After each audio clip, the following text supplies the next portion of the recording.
चुनाव प्रचार करेंगे, आज जनसभा को संबोधित करेंगे, किन मुद्दों के साथ आप जाएंगे सर, जिससे पार्टी को मजबूती मिले और ज्यादा से ज्यादा उम्मीदवार आपको जीते? देखिए, समाजवादी पार्टी मध्य प्रदेश में पिछले कई वर्षों से चुनाव लड़ रही है और एक समय था जो नेताजी ने यहाँ पे लड़ाया था, बड़ी संख्या में समाजवादी पार्टी के विधायक जीते थे।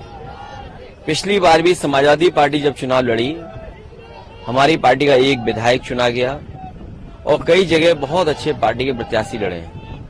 हमें उम्मीद है कि आज हम पूर्व विधायक लक्ष्मण तिवारी जी के कार्यक्रम में शामिल होने आया हूं। ये समाजवादी पार्टी से जुड़े हैं, चुनाव लड़ेंगे और मध्य प्रदेश में समाजवादियों ने काम किया और जरूरत है समाजवादी विचारधारा की। गरीब, महिलाएं, आदिवासी, अल्पसंख्यक और जितने भी हमारे पिछड़े और अगड़े मिलकर के हैं, बीजेपी को जवाब देना चाहिए कि केवल मध्य प्रदेश की सरकार नहीं थी उनकी, दिल्ली में भी सरकार रही है। दिल्ली के 10 साल और मध्य प्रदेश की लगातार इतने सालों की सरकार में भी परिवर्तन दिखाई नहीं दे रहा है। आज अगर हम एनसीआरबी का आंकड़ा देखें जो प्रदेश सरकार दिल्ली सरकार को देती है, महिलाओं के ऊपर अन्याय सबसे ज्यादा है, छोटी बेटियों के ऊपर सबसे ज्यादा अन्याय है। एक तरफ अगर लाडली योजना आप चला रहे हैं तो कहीं न कहीं आपको उनकी सुरक्षा की भावना कैसे पैदा हो उसके बारे में सोचना होगा। बड़े पैमाने पे बेरोजगारी बढ़ी है और लगातार बेरोजगार बढ़ रहे हैं, आंकड़ों में भी, जमीनी हकीकत में भी।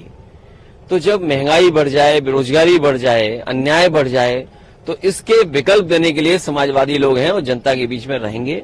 हमें उम्मीद है कि समाजवादी पार्टी इस बार सीटें ज्यादा जीतेगी। इंडिया गठबंधन के साथ, जो गठबंधन के साथ आप चुनाव मैदान में उतरेंगे मध्य प्रदेश में, इंडिविजुअली अकेली ही पार्टी आपकी लड़ेगी? चुनाव तो जब कभी होगा तो चिन्ह पे साइकिल पर ही होगा और वोट साइकिल पे ही मांगा जाएगा। जो इंडिया गठबंधन है, हम इस कार्यक्रमों के साथ साथ अपना एसेस भी कर रहे हैं कि आखिरकार हमारी पार्टी कहां मजबूती से लड़ेगी और मजबूती से लड़ने के लिए अपनी पार्टी के कार्यकर्ता, नेताओं, संगठन से भी बात करने आया हूं और उनकी राय लेकर के आने वाले समय में इंडिया गठबंधन में किस तरीके से आगे बढ़ें उस पर भी विचार करेंगे। सर, क्या कारण है भारतीय जनता पार्टी ने केंद्रीय मंत्रियों को चुनाव मैदान में उतार दिया? नरेंद्र सिंह तोमर हूं, उपेंद्र पटेल हूं, इन लोगों को तक चुनाव मैदान में उतारा है सर? ये सवाल बड़ा नहीं है। इससे भी बड़ा सवाल ये है कि लोकसभा में महिलाओं को अगर आप आरक्षण दे रहे हैं और आप ये कह रहे हैं कि 33% दलित और आदिवासी महिलाओं को हम सम्मान देंगे और उसके लिए नए लोकसभा में कार्यक्रम किया गया हो, बीजेपी की महिलाओं ने स्वागत किया हो, आपको ये सवाल पूछना चाहिए बीजेपी से कि जो अभी सूची जारी हुई है या आने वाले समय में जो सूची जारी होगी, क्या भारतीय जनता पार्टी अपने संगठन की जो महिलाएं काम कर रही हैं, क्या उन्हें 33% का स्थान देंगे?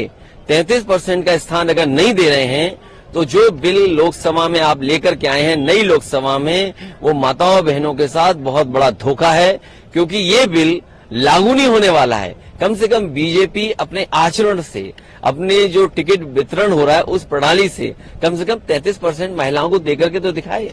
उज्जैन में सर 12 साल की बच्ची है करीब, उसके साथ रेप हुआ, जघन्य अपराध हुआ माइनर के साथ। सर देखिए, 12 साल या माइनर के साथ अगर एनसीआरबी के आंकड़े देखोगे तो मध्य प्रदेश का स्थान बहुत से प्रदेशों से ऊपर दिखाई दे रहा है और यहाँ तो महिलाओं के साथ और बेटियों के साथ सबसे ज्यादा इस तरह के अपराध हुए हैं। सर, प्रधानमंत्री जी आए, उन्होंने सनातन को बोला कि इंडिया गठबंधन सनातन खत्म करना चाहते हैं। सर देखिए, बीजेपी तो ये भी नहीं बता पा रही है कि सनातन क्या है।